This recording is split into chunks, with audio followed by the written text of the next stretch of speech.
there's a scare in the air. We're going to talk about basic technology of air filtration so you know what the various types can do for you. Let's start out by talking about how particles are captured in a filter. Filters are made up of strands of filter media. Air is pulled through the filter and the air goes between and around the strands of filter media. Particles are pulled along in the air through the filter, and if a particle happens to be larger than the gap between two pieces of filter media, it'll get stuck, just like washing vegetables in a strainer in your sink. So they call this straining. The other way that filters capture particles is when the particle flowing through the air actually hits a piece of filter media and gets stuck. Scientists separate these into three different types, but they all come down to the particle hits the fiber and gets stuck. Let's talk about sizes, because the sizes we're talking about are very, very small, so it's hard to imagine what they look like. Here's an analogy to help visualize the difference between a nanometer and an inch. If 1 nanometer were the size of a green pea, then 1 inch would be the size of Colorado Springs. Just a little more on relative sizes. 1 millimeter is 1,000 microns, or 1,000,000 nanometers.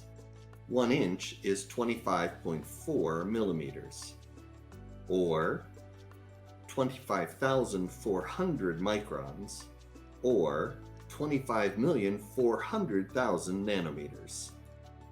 Many people think of screens when they're imagining what a filter looks like and how it functions.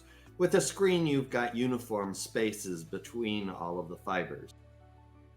Air filters, different from screens, are actually non-woven, and so the spaces between the fibers are not uniform.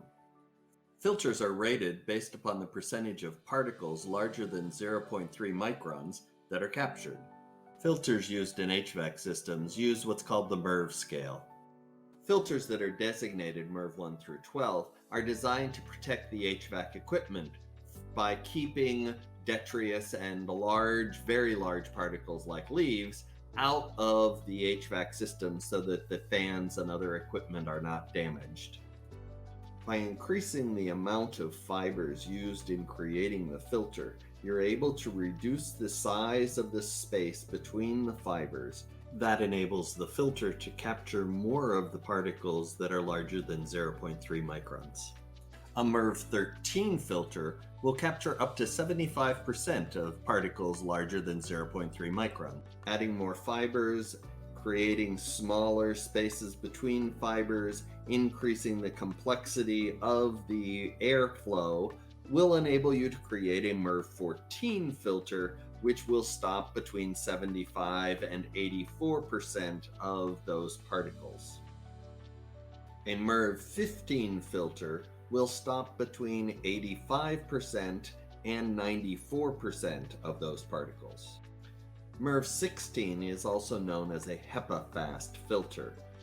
A HEPA-fast filter can stop more than 95% of particles larger than 0.3 microns. HEPA-fast filters are more commonly found in portable air cleaners rather than in HVAC systems. The next level of filter cleaning efficiency is a HEPA filter. A HEPA filter can clean 99.97% of particles larger than 0.3 microns. For many years, HEPA was the ultimate level of air filtration that was available commercially. Since around the turn of the century, there have been increasing concerns about even smaller pollutants. Microparticles smaller than 0.3 microns and nanoparticles smaller than 0.1 microns. To capture nanoparticles, filters even finer than HEPA filters are needed. The CHEPA filter is able to capture more than 99.999% of particles larger than 0.003 microns. That's 100 times finer than HEPA filtration. HEPA filtration is good at removing large particles, such as pollen, from the air. For example, ragweed pollen is about 20 microns in diameter. Microparticles smaller than 0.3 microns are difficult for HEPA filters. and nanoparticles smaller than 0.1 microns may pass through HEPA filters. The SARS-CoV-2 virus is estimated between 0.08 and 0.1 microns in diameter. Let's take a moment to understand the size scale of the SARS-CoV-2 virus. For example, if the SARS-CoV-2 virus were actually the size of a ping pong ball, how large do you think that ragweed pollen would be? The ragweed pollen would be the size of a London double-decker bus. That's how big the size difference is. It's relatively easy to create a filter that can stop bus-sized particles. It's much harder to create a filter that will be able to capture and remove the nanoparticles. To understand nanoparticle filtration, it's important to understand how many nanoparticles are in the air. 1 cubic centimeter is about the same volume that you find in a chocolate chip. Each breath you take is about 500 cubic centimeters. HEPA filters are very good with large particles, mid-sized particles, and small particles. There are about 85 of those in every cubic centimeter of moderately dirty air. HEPA filters have difficulty catching all the microparticles, and there are 5 times more of them. There are 445 microparticles per cubic centimeter of moderately dirty air. So there are 222,500 microparticles in every breath you take. Nanoparticles need a special type of filter, and there are nearly 1,000 times more of them. That's about 83,000 nanoparticles in every cubic centimeter, or 41,500,000 nanoparticles in every breath you take. Nanoparticles in the air include airborne viruses. COVID-19 is not the only virus that's in the air. Measles, the common cold, and the flu are all transmitted in the air.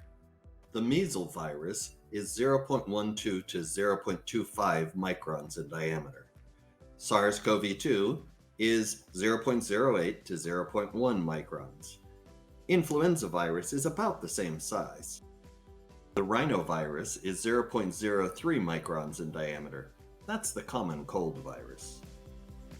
Industrial smoke, diesel exhaust, gasoline exhaust, wildfire smoke, cigarette smoke. What do all of these things have in common? Nanoparticles make up more than 90% of those kinds of smoke. Nanoparticles can pass through the lungs and enter the blood. Nanoparticles can then be deposited deep into your organs where they can cause disease. How effective are the various filters in handling nanoparticles? Let's look back at that chart we were looking at before. As you can see, the MERV13 only stops about 75% of the large, mid-size, and small particles. The HEPA filter and the C-HEPA filter eliminate almost all of them. The difference in the types of filters becomes readily apparent when you look at the orange and the red cells. MERV filters and HEPA filters don't even test down to the level of microparticles and nanoparticles. Remember back at the beginning of this video when we were talking about how filters actually stop particles? And some of the particles will actually hit the fibers of the filter. So the number of particles captured by these filters won't be zero. And therefore it might be a reasonable assumption to assume that these filters will drop down a couple of ranks in terms of the amount of particles that they're able to capture. But look how the C-HEPA filter compares, even with this generous assumption, to the other two types of filters. You're looking at less than 415 particles per breath with the C-HEPA filter, compared to 10 million or 33 million particles per breath with the HEPA or the MERV13 filters. And remember, viruses are nanoparticles. C-HEPA is your best protection against viruses and other nanoparticles. C-HEPA filtration, available exclusively from Ergel. Precisely pure.